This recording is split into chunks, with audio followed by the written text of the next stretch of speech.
We are now less than 2 weeks away from the start of a new school year in South Florida. And with that, we're tackling some of mental health issues. Parents and children are confronting that the first school bell approaches. Now, today, we're taking a closer look at tackling the issue of school safety. According to the CDC's nationwide youth risk behavior survey conducted in 2019, out of 13,677 students, 1 in 5 high school students reported being bullied on school property.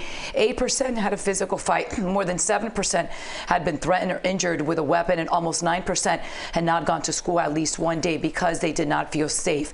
We spoke with Dr. Gerda Nicolas, a child and family psychologist with UM, who says the discussion about safety also centers around inclusion.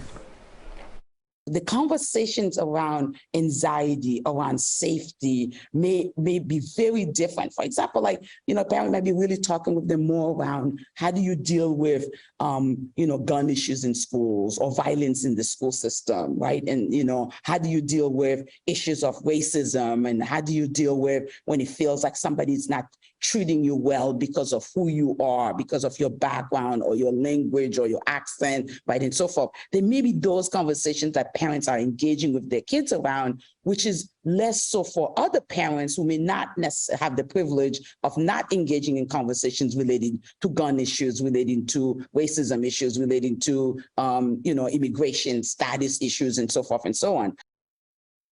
And we've also seen an uptick in social media threats towards schools. So that's why it is so important for students, if they see something suspicious, to notify either a resource officer, a teacher, a counselor. They are trained and will contact law enforcement. However, if it is an emergency, call 911 immediately.